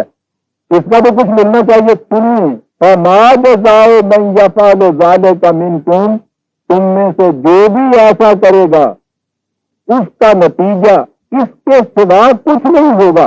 یہ دیکھیں کنسٹرکشن جو ہے، اس کے سوا کوئی نتیجہ نہیں ہوگا ایسی روش کا. کیا نتیجہ؟ ہم تو یہ کہتے ہیں نا کہ اس کا نتیجہ یہ ہوگا کہ ایک پلڑے میں اس کے یہ نیکیاں ہوں گی، دوسرے پلڑے کے اندر وہ خرابیاں کچھ ہوں گی. اس کا نتیجہ اس کے سوا کچھ نہیں ہوگا. اِلَّا خِزْيٌ فِي الْحَيَاةِ الدُّنْيَا، اس دنیا کی زندگی کے اندر ذلت اور خواری. وَيَوْمَ الْقِيَامَةِ يُرَدُّونَ إِلَىٰ أَشَدِّ الْعَذَابِ، اور قیامت کے دن اس سے بھی زیادہ سخت عذاب کی طرف کھینچے ہوئے چلے جاؤ گے. کوئی قرابت نہیں مل رہا اس حصے کا جس کے اوپر ایمان لایا ہوا ہے. مل نہیں سکتا. انسان کی زندگی ایک ناقابل تقسیم وحدت ہے. یہ انڈیویژل ہول ہے. یہ ہو ہی نہیں سکتا کہ آپ اس بازو کو اس حصے سے کاٹ دیں تو یہ بازو بھی زندہ رہے. ہو ہی نہیں سکتا کہ ایک اندر کے ٹکڑے کو جگر کو نکال کے آپ الگ رکھیں تو جسم بھی زندہ رہے اور جگر بھی زندہ رہے، یا ان میں سے ایک مرے دوسرے کا نقصان کتنا ہو. وہ تو میں مثال دیا کرتا ہوں عزیزان من. نظام تو ایک ڈاکٹر کے نسخے کے مشابہ ہوتا ہے. اس میں 5-7 دوائیاں لکھی ہوئی ہوتی. کبھی ایسا کر کے تم آپ نے دیکھا ہے کہ وہ جو 2 دوائیوں کا نسخہ، اس میں سے 3-4 دوائیاں سستی جو ہوں وہ لے لو، اور اس کے بعد باقی جو اس میں 6 نشان لگائے ہیں اس میں ڈال لو پانی. 6 ڈوز تو ہو گئے. اب اس کے بعد پینے کے بعد کہو کہ صاحب کم از کم 33% تو فائدہ ہوگا ہی نا، میں نے 9 میں سے 3 دوائیاں تو لے لی تھی. یہ 33% فائدہ ہوگا کہ شام کو یہ بخار نمونیا میں بدل گیا ہوگا. یہ جو 3 دوائیاں آپ نے پی ہیں یہ اور نقصان کر دیں. اس نے تو اس کے اندر یہ چیز رکھی تھی کہ اس میں یہ کرنا ہے، اس کا اینٹیڈیٹ یہ ہونا ہے، یہ یوں کرے گی، یہ یوں کرے گی. آپ سمجھتے ہیں کہ اس نے کاغذ قلم لیا اور یوں ہی الگ تک 5, 7, 9 بات لکھ دی تاکہ سمجھا جاؤں بہت بڑا ڈاکٹر ہوں. یہ بات نہیں ہے. دوائیاں ہی نہیں برادران عزیز، اس میں تو اس کے اندر جو وزن لکھا ہوا ہوتا ہے اس میں بھی اگر آپ ڈرگس کی کمی بیشی کر دیں پھر بھی وہ نقصان دے جائے گی. فی الحیات الدنیا ویوم القیامت یردون علی اشد العذاب. جو اس وقت کا امیڈیٹ مرض ہے اس کے اندر پتہ نہیں کیا کر دے، اور معلوم نہیں کہ فیوچر میں تمہارے جسم کے اوپر کیا اثر پیدا کر دے. جو آرسنک کے اس میں 10 قطرے لکھے ہوئے ہیں ڈال دیجیے نا اس میں 50، کیونکہ سستا لبدا سی. اور جو اس کے بعد اس میں باقی لکھے ہوئے ہیں ان کو کر دیجیے مٹ اور پی لیجیے جا کے اسے. پھر وہ جاندے ہیں میرے بعد نظام کلی ہوتا ہے عزیزان من، یا وہ ہوتا ہے یا نہیں ہوتا. مذہب جزوی ہوتا ہے، اس کے کسی حصے کے اوپر بھی آپ عمل کر سکتے ہیں. صبح کے وقت اٹھے آپ نے نہایت اطمینان سے آپ نے منہ ہاتھ دھویا، غسل کیا، مندر والے نے مندر میں، مسجد والے نے مسجد میں، گرجا والے نے گرجا میں، کسی نے گھنٹی بجائی، کسی نے ہند گائی، کسی نے کرت پڑھی یوں میں، اس کے بعد دعا مانگی، یہ سارا کچھ یہ سب کچھ کر کے مصلح کیا، تھپ باہر نکلے. دین مذہب کے اس حصے کے اوپر ہوا عمل.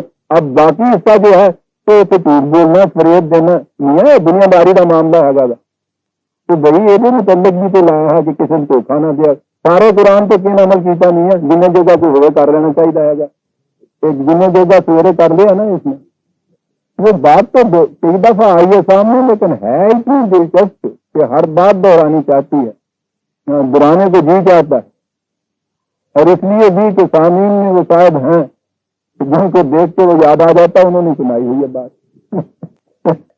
تو دکاندار کسی نال سودا کر آیا آن کے اپنے منڈے نال گل کی تھی انہیں کیا پایا جی پوچھتی ہے پایا جی نہیں کہنا چاہیے لالا کی گل نہیں آ گئی شیر کی گل ہے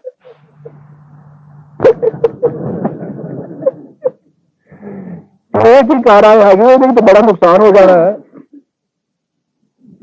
وہ ابھی بچہ تھا کہنے لگا گھبرانا کیوں ہے کہنے لگا گھبرانا کیوں نہیں ابھی بے درد ہو گیا ابھی تو اتنا نقصان ہو گیا کہنے لگا گھبرانا کیوں ہے کہنے لگا میرے بعد کی ہوئے گا کہنے لگا اسی رفڑ بات دیں گے گل کہڑی ہے گی تو کہنے لگا کہ پھر چھیتی کرو کہنے لگا چھیتی والی گل نہیں آگی کل کر لواں گے تو کہنے لگا ہوں کیوں نہیں جانے کہنے لگے ہوں میری اصل کا ویلا تنگ ہوتا جاتا ہے بڑی عجیب چیز ہے عزیز عالم ہوں اثر کا ویلا تنگ ہوتا جاتا ہے عزیزان من یہ کسی ایک فرد کی بات نہیں یہ مذاق کی بات نہیں مذہب کا سارا دار و مدار اس کے اوپر ہے وہ کام تمہارے یہاں کا سودا ہے وہ دنیا کا کام ہے اس میں وہ چیز اسی طرح کرنی ہے یہ مذہب کا معاملہ جو ہے یہ خدا کے ساتھ معاملہ ہے اثر بھی نماز اپنے ویلے سر پر نہیں ہے یہ بھی نہیں پڑھیاں گئی تھے وہ بعد پھر جسے لینا کچھ کٹھا کر لیا ہے گا وہ بعد حج کر حج کرنے کے بعد وہ آپ کے یہاں موجود کہ ایسے ہوتا ہے جیسے آج ماں کے پیٹ سے پیدا ہوا چل بھائی پچھلا جو کچھ سارا سی ہو تو زمزم کے پانی رو آیا نا پاک صاحب دیکھ رہے ہیں آپ یہ کیا چیز ہے دیکھ رہے ہیں قرآن کیا کہتا ہے فما جزاء من یفعل ذلک منکم الا خزی فی الحیات الدنیا عزیزان من پہلا ٹکڑا اس کا لیجیے خزی فی الحیات الدنیا جس قوم کے اندر مذہب جتنا زیادہ شدید رہا ہے اتنی ہی وہ قوم دنیا میں ذلیل رہی ہے دنیا کی تاریخ میں نگاہ بڑھا کے دیکھ لیجیے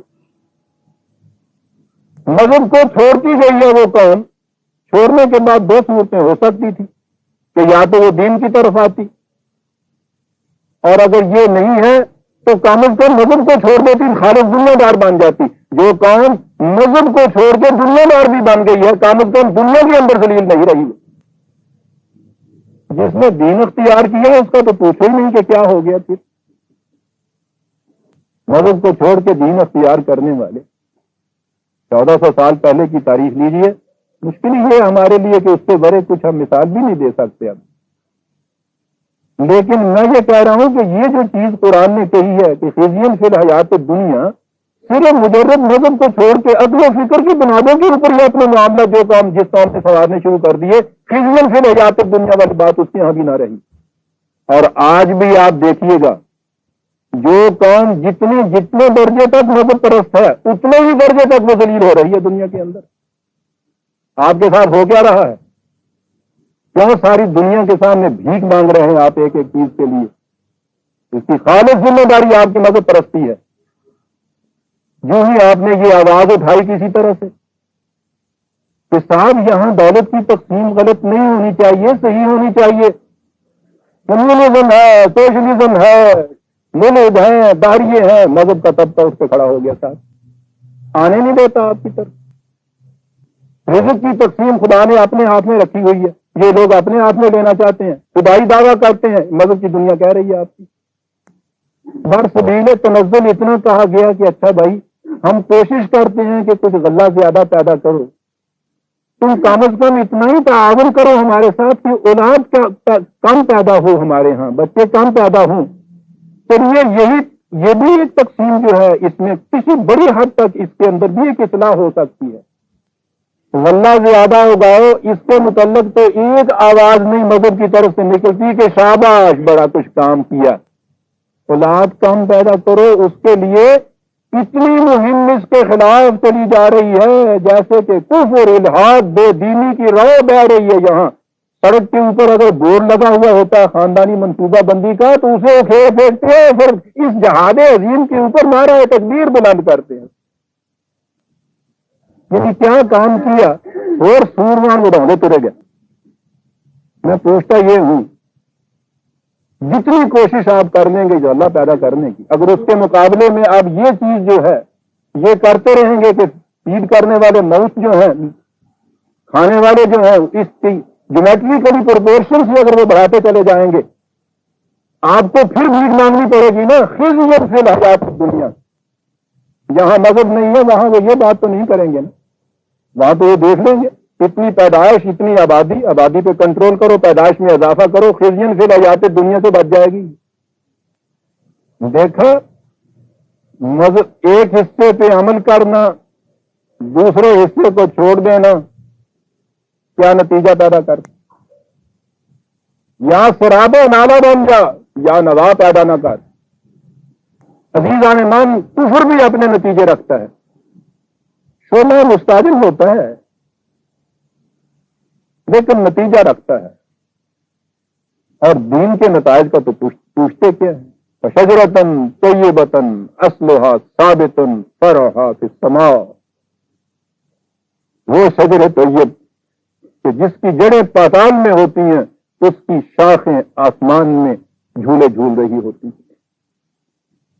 کفر کے متعلق بھی قرآن نے یہ کہا ہے کہ ٹھیک ہے وہ اپنے نتائج اس دنیا کے اندر دے دیتا ہے، مستعجل ہوتے ہیں. اور قرآن نے کہا ہے وَكُلًّا نُمِدُّ هَٰؤُلَاءِ وَهَٰؤُلَاءِ، وہ اگر طبی قوانین کے تابع جدوجہد کچھ کرتا ہے جو ہمارے دوسرے قوانین کو نہیں بھی مانتا، ہم اس کے راستے کے اندر پھاٹک نہیں لگا دیتے کہ ہم تمہاری کھیتی نہیں اگنے دیں گے. ہمارا کہنا ہوتا ہے رب کا معذورا، ہم ان کے راستے میں پھاٹک نہیں لگا دیتے. تو فزیکل لاز کے تابع فطرت کی قوتوں کو مسخر کر کے اس کے نتائج لیتے ہیں، ٹھیک ہے. ہم یہ نہیں کبھی کرتے کہ ان کو اس حصے سے روک دیں. یہ ہے نا کفر کے نتائج، یہ بھی ہے. مذہب دنیا کے اندر کوئی نتیجہ پیدا نہیں کرتا. الا خزی فی الحیات الدنیا ویوم القیامت یردون الی اشد العذاب. یہ دونوں چیزیں لازم و ملزوم قرآن نے قرار دے دی. خزی فی الحیات الدنیا، جو قوم اس دنیا کی زندگی کے اندر ذلیل اور خوار ہوگی وہ کہتا ہے کہ اخروی زندگی کے اندر عذاب کے اندر مبتلا ہوگی. یہ تو ہماری تقسیم ہے یہاں اور وہاں کی، زندگی کی تو یہ تقسیم ہے ہی نہیں.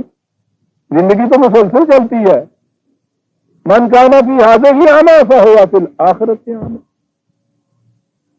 وہ کل کے غم و عیش پہ کچھ حق نہیں رکھتا جو آج جگر سوز و دل افسوس نہیں ہے. وہ قوم نہیں لائے کہ ہنگامہ فردا، جس قوم کی تقدیر میں امروز نہیں ہے. اور یہ تو امروز و فردا کی بات لمبی ہے. قرآن ہی کی ان حقائق کے سب سے بلند ترین مفسر نبی اکرم صلی اللہ علیہ وسلم کا ارشاد، من استوى یومئذ فهو مغموم. کتنی عظیم چیز ہے. تم تو لمبے مستقبل، حال و مستقبل کہتے ہو. حضور فرماتے ہیں جس کے 2 دن یکساں گزر گئے، جس کا آج کل کے مقابلے میں آگے نہیں ہے، سمجھو تباہ ہو گیا. اس لیے جو حیات دنیا کے اندر خزین ہے، قیامت کے اندر عذاب کے اندر وہ ہوگا. یہ ہے عزیزان من نتیجہ کس چیز کا؟ اس چیز کا یؤمنون ببعض الکتاب ویکفرون ببعض. یہ وہ نہیں ہے جنہوں نے پوری کتاب سے انکار کیا ہوا ہے. وہ تو خالصتاً وہ ہو جائیں گا نا ملحد اور بے دین، جنہیں آپ کافر کہتے ہیں. یہ وہ ہیں جنہوں نے ایمان رکھا ہوا ہے لیکن ٹکڑے کر دیے ہیں اسے. جب دین کے ٹکڑے ہو جاتے ہیں تو مذہب بن جاتا ہے وہ. پھر یہ نہیں ہوتا کہ اس کا ایک حصہ اپنا پرپورشنیٹلی فائدہ آپ کو دے دے اور دوسرا حصہ جو ہے اس کا نقصان ہو. وہ پورے کا پورا خراب ہو جاتا ہے. صاحب دودھ میں تو ایک چھینٹ دہی کی پڑی ہوئی ہو، سارا دودھ ضائع ہو جاتا ہے. آپ پرپورشنیٹلی گن رہے ہیں، اس میں سے نکال لیجئے تو اس میں 99% دودھ واپس، کیونکہ 1% آپ نے دہی ڈالی تھی نا اس کے اندر. نہیں ہو سکتا. دین کافت، نظام پورا کا پورا آپ کو اس میں آپ کو مستقل کرنا ہوگا. دھوکے میں نہ اپنے آپ کو رکھیے. نتیجہ یہ ہوگا اس کا. اور فرمایا آپ نے وَمَا اللَّهُ بِغَافِلٍ عَمَّا تَعْمَلُونَ. جو کچھ تم کرتے ہو خدا اس سے غافل نہیں ہے. کہتا ہے یہ کچھ ہوتا کیوں ہے اس قسم کی چیزیں. اولئک الذین اشتروا الحیات الدنیا بالآخرہ. یہ حقیقت میں یہ لوگ جو بظاہر نظر آتے ہیں کہ دین کے ایک حصے کے اوپر تو عمل کر رہے ہیں، نظر ایسا آتا ہے کہ یہ لوگ ایمان والے ہیں، اور ایمان میں تو ایمان بالآخرت جسے کہتے ہیں ہم وہ بھی ہے. کہتے ہیں یہ بات نہیں، ان کے سامنے صرف دنیا کے مفاد ہوتے ہیں، اور یہ فریب نفس ہوتا ہے جو دین کا حصہ ساتھ لگا رکھا ہوتا ہے انہوں نے، مذہب کا حصہ انہوں نے مستقبل کو بیچ دیا ہوتا ہے. سوال ہی نہیں. فلا يخفف عنهم العذاب ولا هم ينصرون. مذہب کی دنیا میں گڑے ہوئے لوگوں کی جو دنیاوی زندگی بذلیل ہوتی ہے، کہا ان کی کیفیت یہ ہوتی ہے کہ جو جی میں آئے کر کے دیکھ لیں اس تباہی سے نکل ہی نہیں سکتے، اور مدد کے لیے یقیناً دوسروں کو پکاریں گے. ٹھیک ہے مدد ان کی ہوگی، اگر یہ اس فریب میں رہتے ہیں کہ یہ ہمارے دوست اور مددگار بن گئے ہیں، بالکل غلط ہے، فریب ہے. کوئی ان کا دوست نہیں ہو سکتا. ذلیل کا دوست کون ہو سکتا ہے دنیا میں عزیزان میں؟ وہ دوستی نہیں ہوتی. جس بیکاری کو آپ خیرات دیتے ہیں کیا آپ اس کے دوست بنے ہوئے ہوتے؟ اس کا دوست نہیں ہوتے. کہا یہ تمہاری کیفیت تھی. دیکھ لیا عزیزان من کہ اقوام سابقہ کی داستانیں بیان ہوتی ہیں، کتنے ابدی حقائق قرآن بیان کرتا ہے اس کے اندر. وَلَقَدْ آتَيْنَا مُوسَى الْكِتَابَ وَقَفَّيْنَا مِن بَعْدِهِ بِالرُّسُلِ. بنی اسرائیل کی باتیں ہو رہی ہیں. موسیٰ کو ضابطۂ ہدایت دی. میں ضمن یہ عرض کر دوں، بعض دفعہ یہ کہا جایا کرتا ہے تورات جو ہے اسے عام طور پہ کہا جاتا ہے کتاب موسیٰ. حضرت موسیٰ کی طرف تورات نازل ہوئی، قرآن میں یہ کہیں نہیں ہے. کتاب موسیٰ کا نام نہیں ہے قرآن میں، اسے کتاب موسیٰ ہی کہا گیا ہے. صحف کہا گیا ہے، صحف ابراہیم و موسیٰ. اور بڑی چیز ہے عزیزان. بائبل جو آپ کے ہاں کی ہے اس کے دو حصے ہیں، new testament and old testament, عہد جدید و عہد عتیق. عہد جدید تو حضرت عیسیٰ علیہ السلام سے متعلق جتنی ہیں وہ 4 کتابیں، اور وہ عہد عتیق وہ ہے جس میں حضرت موسیٰ علیہ السلام سے لے کے حضرت عیسیٰ علیہ السلام سے پہلے تک کے تمام انبیاء بنی اسرائیل کے صحیفے اس ایک کتاب کے اندر. یہ جو مجموعہ ہے ان تمام انبیاء کے صحیفوں کا، اسے تورات کہا جاتا ہے. کتاب موسیٰ کا نام تورات نہیں ہے. میں نے یہ اس لیے کہا کہ آپ احباب کو عام طور پہ تو اس کی دلچسپی نہ ہوگی، بعض احباب کو اگر یہ ہوتی ہے تو یہ کہا کرتے ہیں، یہ عامدی حضرات کی طرف سے ایک چیز کہا کرتے ہیں کہ صاحب نبی آیا کرتے ہیں بغیر کتاب کے، اور اس کے لیے ایک دلیل ان کے پاس ہوتی ہے. قرآن میں یہ ہے کہ انبیاء آیا کرتے تھے، وہ تورات کے مطابق احکام جاری کرتے تھے یا فیصلے دیا کرتے تھے. تو وہ یہ کہتے ہیں کہ دیکھیے انبیاء کا ذکر ہے اور وہ تورات کے مطابق فیصلے دیتے تھے، اور تورات ہے حضرت موسیٰ علیہ السلام کی کتاب. تو گویا ان انبیاء کے پاس اپنی کتابیں نہیں تھیں، کتاب جو تھی حضرت موسیٰ کی اس کے مطابق یہ فیصلے دیتے تھے. اس لیے ایسا نبی آ سکتا ہے جو اپنے پہلے کسی نبی کی بڑی کتاب کے مطابق فیصلے دے. اسی طرح سے یہ مرزا صاحب آئے تھے، قرآن کے مطابق فیصلہ دیتے تھے. دیکھتے ہیں آپ کتنے الجھاؤ میں ڈالنے والی بات ہے. اور بات اصل میں یہ ہے کہ یہ جنہوں نے ابتدان ان کے یہاں دعویٰ کیا خدا سے علم پا کر، اور جو پھر اس کی تبلیغ کر رہے ہیں، ان کو اتنا بھی علم نہیں ہے کہ قرآن میں کتاب موسیٰ کو تورات کہیں نہیں کہا گیا. کتاب موسیٰ ہی ہے، صحیفہ موسیٰ ہے، صحف موسیٰ. عہد نامہ عتیق میں بھی اس کے متعلق جو ہے وہ بکس آف موزز ہیں 5 جو ان کے یہاں صحیفے ہیں. الگ ان کو بھی نہیں کہا گیا، تورات ان کو بھی نہیں کہا گیا. تو یاد رکھیے گا قرآن کی روح سے تورات انبیاء بنی اسرائیل کے اوپر جو مختلف کتابوں کا مجموعہ ہے اسے کہا گیا ہے. کتاب موسیٰ کو تورات نہیں کیا گیا. تو جو کہا گیا نا انبیاء بنی اسرائیل تورات کے مطابق دیا کرتے تھے احکام، تو اس کے معنی یہ ہیں کہ ہر نبی کا جو اپنا صحیفہ ہوتا تھا، جو کتاب ہوتی تھی، جو شریعت ہوتی تھی، اس کے مطابق وہ احکام دیتے تھے. ضمن بات آ گئی موسیٰ کتاب. اب اور پھر کہا کرتے ہیں کہ صاحب حضرت موسیٰ کو کتاب ملی، دیکھی حضرت ہارون ساتھ آئے بغیر کتاب کے تھے. میں نے کہا ہے نا کہ ان لوگوں کا علم وہ ایک طاقت بک ان کے ہاں ہوتی ہے، اس کے اندر ان لوگوں نے، ان کے یہاں کے جو بڑے ہیں انہوں نے چند باتیں لکھ دی ہوتی ہیں، ان کا سارا علم اس پاکٹ بک کے حفظ یاد کرنے پہ ہوتا ہے۔ اس میں یہ لکھا ہوا ہوتا ہے کہ موسیٰ کو کتاب ملی، ہارون کو نہ ملی۔ مقابلے میں وہ ہوتے ہیں جن کے پاس اتنی سی پاکٹ بک بھی نہیں بیچاروں کے پاس ہوتی، تو سن کے ڈٹم پر جانے میں تو گالتے ٹھیک آ گیا بھائی، ٹھیک ہے بھائی، دو پر آیا گئے سن، ایک نو ملی ہوئی سی کتاب، دوسرے نو نال نہیں سی ملی ہوئی ہے، نہ قرآن دائیں نہ علم، نہ قرآن داؤں نہ قرآن نے بالتخصیص یہ کہا ہے۔ میں کہتا ہوں قرآن ہے یہ عجیب چیز ہے کہ جو اس قسم کے اعتراض آنے والے ہیں وہ لیڈ کیے ہوئے ہیں، نہ کہ شاید ضرورت نہ پڑتی۔ کہا ہوا ہے کہ یاد رکھنا موسیٰ اور ہارون دونوں کو ہم نے کتاب دی تھی اللہ تعالیٰ، یہ لکھا ہوا قرآن میں۔ وَلَقَدْ آتَيْنَا مُوسَى الْكِتَابَ وَقَفَّيْنَا مِن بَعْدِهِ بِالرُّسُلِ، اس کے بعد پھر اور رسول آتے گئے۔ وَآتَيْنَا عِيسَى ابْنَ مَرْيَمَ الْبَيِّنَاتِ وَأَيَّدْنَاهُ بِرُوحِ الْقُدُسِ، آخری نبی بنی اسرائیل کا جو تھا اس کا بھی ذکر کر دیا کہ عیسیٰ دیا۔ حضرت عیسیٰ علیہ السلام، ان کے متعلق آگے چل کے تفصیل آئے گی تو وہاں ہم پھر یہ سارا دور بھی بیان کریں گے، ان کے متعلق بھی عرض کریں گے کہ کتنی بڑی عظیم شخصیت انقلابی، اور پھر وہی جو اس کنونشن میں بھی ہماری ایک طاہرہ بیٹی نے کہا تھا کہ وہ مریم علیہ السلام وہ صرف ام عیسیٰ نہیں ہے، بڑی انقلابی عورت ہے صاحب۔ قرآن میں انبیاء کرام کے ذکر کے ساتھ یہ ایک ہی عورت ہے جس کا یہ ذکر کیا اس شاندار طریقے سے، بہت تفصیل سے ذکر کیا ہے صاحب۔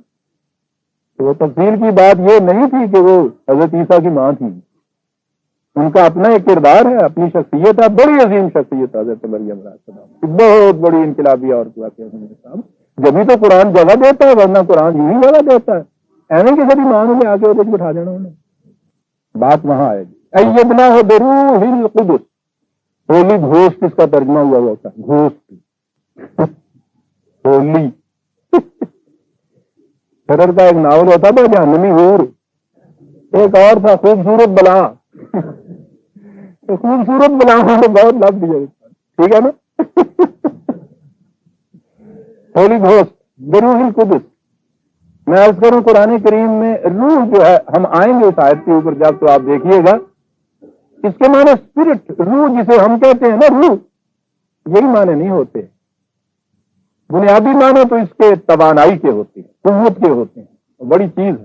اور قرآن کریم نے وہی کو الروح کہا ہے، بہت بڑی توان، قانون سے بڑی توانائی دنیا میں کہیں نہیں ہوتی برادران عزیز، قوت ہوتی قانون میں ہے، دیکھتے ہیں وہ قوت قانون کی۔ یہ جو آپ کے یہاں نیوکلیئر آج کل یہ چیز چل رہی ہے جسے ایٹم کہا جا رہا ہے، سوائے اس کے کہ ایک قانون ہے وہ، اور اس کی قوت میں آپ کو اندازہ ہے نا کہ ایک ایٹم ایسا بھی ہے کہ وہ کہیں اگر انہوں نے چلا دیا تو یہ پوری کی پوری آپ کی سماع ارض جو ہے یہ بالکل محو ہو کے رہ جائے گا۔ اس کی قوت یہ ہے کہ یہاں سے اب چاند تک تو جانے لگ گیا ہے انسان، کون قوت ہے؟ قانون کی قوت، انہوں نے اس قانون کو پا لیا ہے۔ روح وحی کے معنوں میں قرآن میں استعمال، یسألونک عن الروح قل الروح من امر ربی، اور اس کے بعد پھر قرآن کریم میں وہی یہ کہا ہوا ہے۔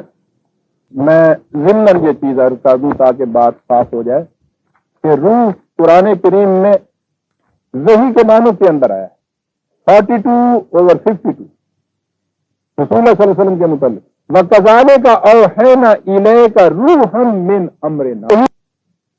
یہ جب روح کی بات آئے گی تو میں وہاں عرض کروں گا یہ عَلَىٰ مَن يَشَاءُ مِنْ عِبَادِهِ۔ دوسری جگہ ہے 40/15 يُلْقِي الرُّوحَ مِنْ أَمْرِهِ عَلَىٰ مَن يَشَاءُ مِنْ عِبَادِهِ، وہ وہی عطا کرتا ہے، نازل کرتا ہے اپنے بندوں میں سے جس سے چاہتا ہے۔ تو الروح کے معنی وہی ہوتے ہیں، روح القدس، وہ وہی قدس کے معنی ہوتا ہے جو دور دور تک جانے والی چیز ہے۔ مقدس تو اس لیے کہتے ہیں کہ وہ جو چیزیں ناپاکیزگی کی ہوتی ہیں ان سے دور ہوتا ہے، اس معنی میں مجازی معنی ہے اس کے یہ، ورنہ قدس کے معنی دور دور جانے ہوتے ہیں۔ وہ جو ملائکہ نے کہا تھا نا تو خدا سے کہ وَنَحْنُ نُسَبِّحُ بِحَمْدِكَ وَنُقَدِّسُ لَكَ، وہ ہمارے ہاں تو یہ ہے نا کہ ہم تیری تسبیح بیان کرتے ہیں، ہم تیری پاکیزگی بیان کرتے ہیں، تقدیس کیے گئے ہیں، ہم ان کی تقدیس میں سرگرداں رہتے ہیں۔ یہ نسبح، وہ مقدس مت، اور اس میں جس دوری تک جانے کی ضرورت ہوتی ہے وہاں تک پہنچتے ہیں۔ روح القدس وہ وہی جو بہت دور تک جانے والی تھی۔ یہ دور تک جانے والی خاص طور پہ کیوں کہا گیا حضرت عیسیٰ علیہ السلام؟ یہودیوں نے یہ عقیدہ بنا لیا تھا کہ وہی یہ نبوت جو ہے وہ صرف بنی اسرائیل کی نسل تک محدود رہے گی، اس سے باہر نہیں رہی جائے گی۔ آپ کو معلوم ہے کہ غیر بنی اسرائیل جو تھا کنورٹ ہو کے یہودی نہیں ہو سکتا تھا۔ یہودی نسل کے باہر کا کوئی انسان ہو ہی نہیں سکتا تھا یہودی، یہ دین قبول ہی نہیں کر سکتا تھا وہ۔ اس میں انہوں نے محدود کر دیا تھا ایک نسل کے اندر، ایک قوم کے اندر۔ حضرت عیسیٰ علیہ السلام جو تھے وہ آئے تھے تو ان سے تو دین لے کے آئے تھے، انہوں نے یہ چیز دی تھی کہ نہیں، دنیا کا ہر انسان جو ہے خدا کی وحی سے فیض یاب ہو سکتا ہے۔ یہودیوں نے جو آپ کے خلاف اور الزامات عائد کیے تھے اس میں ایک یہ بھی تھا کہ یہ شخص غیر یہودیوں کو خدا کی سلطنت کے اندر داخل کرتا ہے۔ اس لیے جو حضرت عیسیٰ علیہ السلام کی وحی ہے اس کی خصوصیت قرآن نے یہ بتائی ہے ہر جگہ، روح اور روح القدس، وہ وحی کہ جو بڑی دور تک جائے گی، مقید نہیں ہوگی۔ ویسے قرآن کریم نے وحی لانے والا ذریعہ جو ہے جبریل علیہ السلام، ان کو بھی کہا ہے روح القدس اور روح الامین بھی۔ یہ چیزیں میں آگے چل کے بیان کروں گا۔ یہاں میں یہ عرض کروں گا جہاں یہ آئے نا کہ حضرت عیسیٰ علیہ السلام کو ہم نے تقویت دی روح القدس، اس کے معنی یہ ہیں ایسی وحی کہ جو عالمگیر انسانیت کی طرف جانے والی تھی۔ افکلما جاءکم رسول بما لا تہوی انفسکم استکبرتم ففریقا کذبتم وفریقا تقتلون۔ یہاں پھر ایک بڑی چیز کہہ دی ہے قرآن، کہا تمہاری کیفیت یہ رہی کہ تمہاری طرف رسول خدا کا پیغام لے کر آتے رہے، جس تعلیم کے متعلق تم نے دیکھا کہ وہ تمہاری مرضی کے مطابق ہے، اس نے تو کہا کہ ہاں صاحب ہم اطاعت کرتے ہیں، ایمان لاتے ہیں، اور جس کے متعلق یہ دیکھا کہ وہ اس کے خلاف جاتا ہے، تمہاری کسی مرضی کے خلاف، اس کی تردید کر دی، اس کے خلاف اگر کے کھڑے ہو گئے۔ آپ دیکھ رہے ہیں کہ یہ بات بھی بنی اسرائیل کی نہیں ہو رہی۔ مذہب میں کیفیت کیا ہوتی ہے؟ آپ کے ہاں کچھ مسلمات، کچھ عقائد، کچھ چیزیں چلی آ رہی ہوتی ہیں جو آپ نے پہلے سے تسلیم کی ہوئی ہوتی ہے۔ جو شخص ان کی تائید میں کچھ کہہ رہا ہوتا ہے آپ جھوم رہے ہوتے ہیں، سبحان اللہ صاحب، اللہم صلی اللہ، کیا بات کہی ہے صاحب، وہاں سے واز سے نکلنے کے بعد کیا بات صاحب، واز کی ایک ایک بات لاکھ روپے کی ہوتی ہے۔ ہاں، یوں کسی نے کوئی ایسی بات کہی جو آپ کے عقیدے کے خلاف جا رہی ہے، لکھ لے کے کھڑے ہو گئے، یعنی کوئی دلیل نہیں آپ کے پاس، کوئی سند نہیں۔ دلیل اور سند تو یہ ہے کہ صاحب یہ جتنا کچھ ہمارے یہاں چلا آ رہا ہے متوارث اس کے خلاف ہے، فلاں مولوی صاحب یہ کہہ رہے ہیں اس کے خلاف ہے، فلاں صاحب واز میں یہ کہا اس کے خلاف ہے، یعنی کرائٹیرین آپ کے یہاں کیا ہے؟ چھوڑ دیجیے اس کو، جانے دیجیے۔ کرائٹیرین کیا ہے سچ اور جھوٹ کا؟ وہ یہ ہے کہ جس چیز کو آپ پہلے سے صحیح سمجھتے چلے آ رہے ہیں، جس کے ساتھ آپ کو عقیدت ہے، اس کی تائید میں جو کچھ کہتے چلے جائیں گے وہ تو بالکل ٹھیک ہے، صحیح ہے۔ اس کے خلاف اگر کسی نے کچھ کہا ہے تو اس کے خلاف آپ اٹھ کے کھڑے ہو جائیں گے۔ یہ نہیں ہے کہ جو کچھ کہا جا رہا ہے آن میرٹ اس کو پرکھ کے دیکھیے، اس سے سند مانگیے، پھر اس سے دلیل مانگیے۔ دو ہی چیزیں ہیں نا، اگر ایمان کی بات ہے تو سند، اپنے فکر کی بات ہے دلیل، دونوں چیزیں نہیں۔ یہ ہمارے عقیدے کے ساتھ وہاں نہ جانا، کیا ہوگا صاحب؟ عقیدہ بگڑ جائے گا، ایمان میں خلل آ جائے گا۔ یعنی جو کچھ تم مانتے چلے آ رہے ہیں نا، پکا کر کے رکھو، اس میں کوئی چیز اور نہ آنے پائے، خلل آ جائے گا۔ جس کو جی چاہتا تھا پہلے سے اس کی تم نے تائید کی، جو ہی کسی نے کوئی بات ایسی آ کے کہی کہ جو تمہاری منشا، تمہاری مرضی، تمہاری مفاد پرستیوں کے خلاف جاتی ہے، بغیر سند اور دلیل کے اس کے پیچھے لٹ لے کے پڑ گئے۔ تو یہ تھا جو کچھ تم کرتے چلے آ رہے تھے۔ عزیزان من، کیا مذہب میں یہی کچھ نہیں ہوتا چلا آ رہا آپ کو؟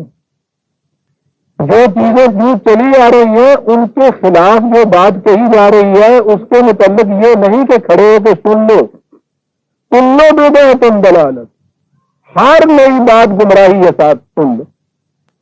دلیل یہ ہے کہ صاحب کروڑوں مسلمان مانتے چلے آ رہے ہیں، یہ سارے کے سارے جو تھے یہ سارے بس غلط ہی سے کہہ رہے ہیں صاحب، اس وقت آپ کے یہاں لاکھوں کی تعداد میں یہ علماء کرام، یہ واعظ، یہ سارے یہ چیزیں مکلمہ کہہ رہے ہیں، بس یہ سب غلط ہی کہہ رہے ہیں۔ سوال یہ ہے نہیں ہے صاحب کہ وہ غلط کہہ رہا ہے یا یہ صحیح کہہ رہا ہے۔ سوال تو یہ ہے کہ جو بات کہی جا رہی ہے اس کے متعلق کبھی کھڑے ہو کے سوچ لیجئے، کبھی نہیں تھا۔ قرآن کہتا ہے یہ ہو جاتا ہے مذہب کے اندر کہ پہلے سے تم چیزوں کے متعلق فیصلے کر لیتے ہو، اور جو چیز اس کے خلاف جاتی ہے اس کو رد کر دیا، لکھنے کے پڑ گئے۔ فَفَرِيقًا كَذَّبْتُمْ، کچھ تو یہی تاکہ رہے کہ انہوں نے اس کی تکذیب کر دی، جھوٹا ہے، مردود ہے، مرتد ہے۔ وَفَرِيقًا تَقْتُلُونَ، اور جب اس مذہبی پیشوائیت کے ہاتھ میں پھر قوت آ جائے تو پھر اس کو سولی پہ چڑھا دیا۔ جرم کیا تھا؟ جو کچھ تم مانتے چلے آ رہے تھے، یہ ایک ایسی بات کہتا تھا جو اس کے مطابق نہیں تھی، بات کو نہیں پر تھا، سولی چڑھا دیا اس کو۔ اور جو کہا کہ بھائی سنتے لو خدا کے لیے، قالوا قلوبنا غلف، چل بھائی نہیں بھائی صاحب، غلف کہتے ہیں یا تو اس قسم کا غلاف چڑھا ہوا جیسے انڈے کے اوپر چھلکا ہوتا ہے، باہر کی ہوا تک اندر نہ جاتا، ہمارے دل تو ایسے ہیں، اور یا اس کے لیے ہوتا ہے ایسا بھرا ہوا پیالہ جس میں ایک قطرہ بھی اور ڈالنے کی گنجائش نہ ہو۔ مطلب پرسپیکٹو سے آپ بات کر کے دیکھیے، دوسرے کی سننے کے لیے تیاری نہیں ہوگی، علم کا زوم اتنا بڑا ہوگا کہ صاحب وہ جانتا کیا ہے صاحب، اسے پتا کیا ہے یہ صاحب داڑھی منڈے چل، یعنی جتنا علم تھا وہ صبح کے وقت نائی لے جاتا ہے عمران تو صحیح تو علم رکھے ہے کتنے ہوں گا وہی اس کی کچھ تو سنیے، قلوبنا غلف، ہم سب بتایا گا جو کچھ بھی ہے گا۔ کوئی اور چیز 18 علم پڑھ کے یہ سارے فضیلت حاصل کی ہے، باقی کون سا یہ رہ گیا تھا؟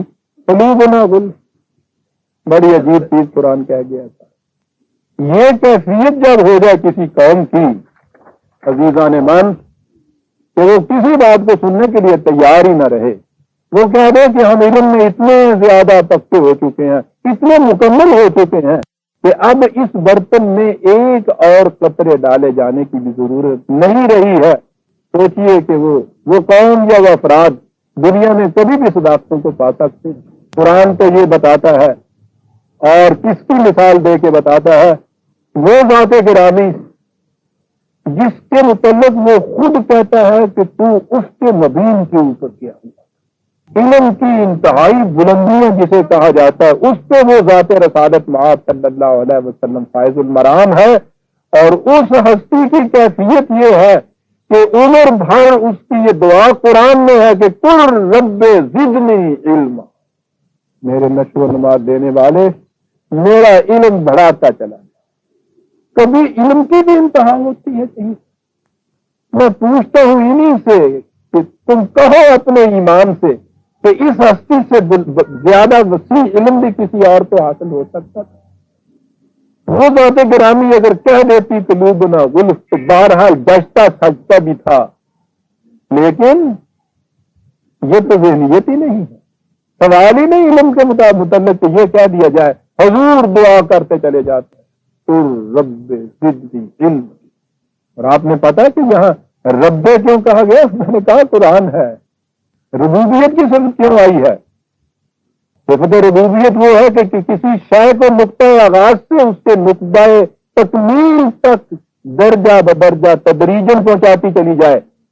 انسانیت کی تکمیل کے لیے علم کی ضرورت تھی، اور تکمیل انسانیت کا اس زندگی کے اندر تو کبھی دعویٰ نہیں کیا جا سکتا، اس میں تو آگے چل کے تکمیل تک پہنچنا ہے، اس لیے زندگی کے آخری سانس تک آپ کو علم کی ضرورت رہتی ہے۔ اس لیے حضور کی یہ دعا تھی قل رب زدنی علما، تیری ربوبیت کا تقاضا یہ ہے کہ علم بڑھاتا چلا جائے۔ اسی سے تو نشونما ہونی ہے انسان کی ذات کی، ان کی صلاحیتوں کی۔ زندگی کے کسی حصے میں یہ کہنا قلوبنا غلف، سمجھ لیجئے کہ مہر لگ گئی اس کے دل کے اوپر، مختوم ہو گئے قلوب، مغلوف ہو گئے۔ اب اس میں کسی کہتا ہے کچھ اور گنجائش ہی نہیں، علم تو ہر آن بڑھتا ہے برادران عزیز۔ قرآن نے تو یہ کہا کہ سنریکم آیاتنا فی الآفاق وفی انفسہم حتی یتبین لہم انہ الحق، کہ ہم اپنی نشانیاں عالم آفاق اور عالم انفس میں دکھاتے چلے جائیں گے تاں کہ یہ بات حقیقت ثابت سامنے آ جائے کہ قرآن نے جو کچھ کہا ہے حق ہے۔ انفس آفاق کی نشانیاں تو ہر آن برادران عزیز، ہر دور میں، ہر دن نت نئی سامنے آتی ہیں، علم کہاں جا کے ختم ہو سکتا ہے؟ قالوا قلوبنا غلف، نظر کی دنیا میں ہمیشہ ہوتا ہے۔ ان میں سے جتنے بھی یہ اتھارٹی والے ہوتے ہیں، یہ پیشوائیت والے، ان کے پاس جا کے آپ دیکھیے، کبھی ان میں سے کوئی اس انکساری میں یہ نہیں کہے گا کہ نہیں صاحب میں تو ایک طالب علم ہوں، میں تو عمر بھر علم حاصل کروں گا۔ نہیں صاحب، علم کی انتہا پہ پہنچے ہوئے ہیں۔ قرآن کہتا ہے بل لعنہم اللہ بکفرہم، یہ بات نہیں ہے کہ لعنت کر دی قرآن نے۔ میں نے کہا تھا آپ سے کہ لعنت کا سوال ہی نہیں، ذہن سے یہ بات نکال دیجئے کہ خدا لعنت سے بھیجا۔ کہتے یہ بات نہیں ہے کہ اس پیالے میں ان کے مزید گنجائش نہیں رہی ہے۔ انہوں نے جو اس صداقت سے انکار کیا ہے کہ انسان کو عمر بھر طالب علم بنانا چاہیے، اس کی وجہ سے وہ علم سے محروم کر دیے گئے ہیں۔ وہ محروم کر لیا انہوں نے اپنے آپ کو علم سے۔ علم کی تو انتہا ہی نہیں ہوتی، نہ انسان کا قلب کبھی بھی غلاف کے اندر آ سکتا ہے۔ قلب کا تو فطری یہ تقاضا ہے کہ وہ انکوزیٹو ہوتا ہے، وہ معلوم کرنا چاہتا ہے۔ دیکھتے ہیں بچہ جس کا قلب ابھی غلاف میں نہیں ہوتا، وہ جان کھا لیتا ہے آپ کی، اب ابھی یہ کی ہے، اب ابھی یہ کی ہے، اے کیوں ہے، اے کیوں ہے۔ تقاضا ہے قلب کا، قلب کو ساری عمر یہ رہنا چاہیے۔ جہاں قلب کی یہ کیفیت مٹی، آپ سمجھ لیجیے مانا اللہ بکفرہم، قلب کو آپ نے محروم کر دیا اس شے سے جس کا تقاضا اس کی فطرت کے اندر موجود تھا۔ وہ تو ہمیشہ کشتا رہتا ہے، کبھی سیراب نہیں ہوتا۔ فَقَلِيلًا مَا يُؤْمِنُونَ، کہا کہ جن کی کیفیت یہ ہو جائے کہ وہ کہیں کہ اب اس میں ایک قطرہ اور آ ہی نہیں سکتا، ہمیں کچھ معلوم کرنے کی ضرورت ہی نہیں ہے، ہم کھڑے ہو کے سوچنا ہی نہیں چاہتے، تو وہ کیا ایمان لائیں گے؟ ایمان کے لیے قرآن نے کہا ہے کہ ہم اس کے سینے کو کشادہ کر دیا کرتے ہیں۔ یشرح قلب صدر للاسلام، سینے کی کشاد عزیزان مان بڑی چیز ہے، وسط ظرف بڑی چیز ہے۔